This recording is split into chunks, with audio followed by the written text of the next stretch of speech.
Joy Reid on MSNBC has her own reaction to the Grammys, where she's sort of spiking the cultural football. And it's taking it in a different direction from where a lot of her compatriots on the left have done.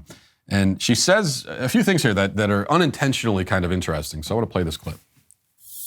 I hadn't watched in years, but I actually really enjoyed it. Although I'm not sure everybody else did. It was, to put it mildly, a celebration of the very thing the American right has turned into its latest anti-wokeness boogeyman: diversity, equity, and inclusion. The show opened with Puerto Rican singer Bad Bunny singing 99% in Spanish. Then host Trevor Noah walked and talked through a room that was diversity, equity, and inclusion in human form. The first country Americana artist to perform, Randy Carlisle. He walked, so the room at the Grammys, he's walking down in the room with all the famous people. That's diversity, equity, and inclusion incarnate. That's really, so it's a bunch of really rich elite people from the same socioeconomic, with the same socioeconomic status, the same kind of cultural stratosphere, and who all believe the same things and are identical ideologically. That's diversity, equity, inclusion. A bunch of rich, very rich, wealthy, prominent people who all agree with each other is diversity and equity inclusion. She's right, actually. That is what DEI is all about. It's just interesting to hear her admit that, but continue. Was introduced by her wife and daughters. We saw the first trans artist win a Grammy, Kim Petras, who has a hit song with Sam Smith, the British singer who came out in 2019 as non-binary.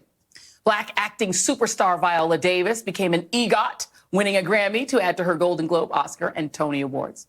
Lizzo performed with her amazing choir of many-sized singers. Beyonce took home her 32nd Grammy to become the most Grammy-decorated singer of all time, besting, and I had to look this up, Hungarian-British conductor George Solti. Record of the Year went to Harry Styles, a British male singer who frequently puts on dresses to pose in magazines and is a sex symbol to women and men because of it. And there was a 15-minute epic tribute to the 50th anniversary of hip-hop. So yeah, the culture wars are over and the left won, like total defeat. I can only imagine the heads exploding in red states. I imagine Ron DeSantis is somewhere stalking through his governor's mansion trying to figure out how to ban the airing of the Grammys in Florida and take away CBS's tax exemptions. No educational value, queer theory, black music. Ah! It's a helpful reminder that despite the almost hysterical war the right is waging to take the culture. All right, good. So you heard that. Now, a couple of things here. So as I said, she's sort of spiking the football and say, well, you see, the left won the culture war. Okay, well, that's true, Joy. Then to begin with, can you stop acting persecuted? You just said you won. You won, right? And that means no more systemic racism or sexism or any of the rest of it, because you won. You won the culture. You took over. And that's, if you want to take the approach of bragging about it and say, you see, we won, fine. I think that's actually a much more honest approach. But then you can't in the very next breath say, and we won, we run everything, and we're persecuted. We're the champions and we're oppressed. Like, you can't do that. You have to choose a lane. So are you the football spiking victors?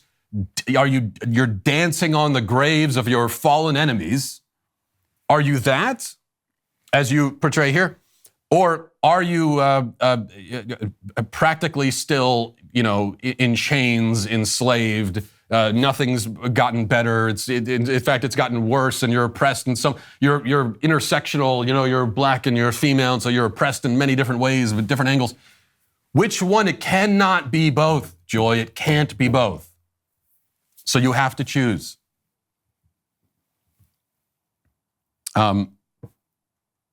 And I'll tell you which one is the correct one. It's sort of the first option that you won. It's sort of that. You did win the institutions. So you're right. You won the institutions. You claimed the institutions. Institutionally, it's an all-out victory, as you say. The Grammys are institutional. They are an institutional award show. It's the music industry. It is a billion-dollar industry, multi-billion-dollar institution awarding itself, congratulating itself. And other people with institutional power like yourself are very interested in the Grammys, while people that do not have institutional power, just regular people, look at this spectacle and say, like, why should I care about this at all? So that's what you won. You won the institutions. And from there, the institutions that have been all ideologically captured, every single one. From there, the institutions are trying to impose themselves and impose the left-wing worldview on the population. And as far as that goes, as far as the population goes, you do have an enormous advantage because you run all the institutions that people need and people rely on and turn to, and you control the flow of information. You control a lot of stuff. And that gives you an enormous advantage when it comes to capturing the people's minds and hearts as well. But it has not been an all-out victory there. Not quite. Even with this advantage. And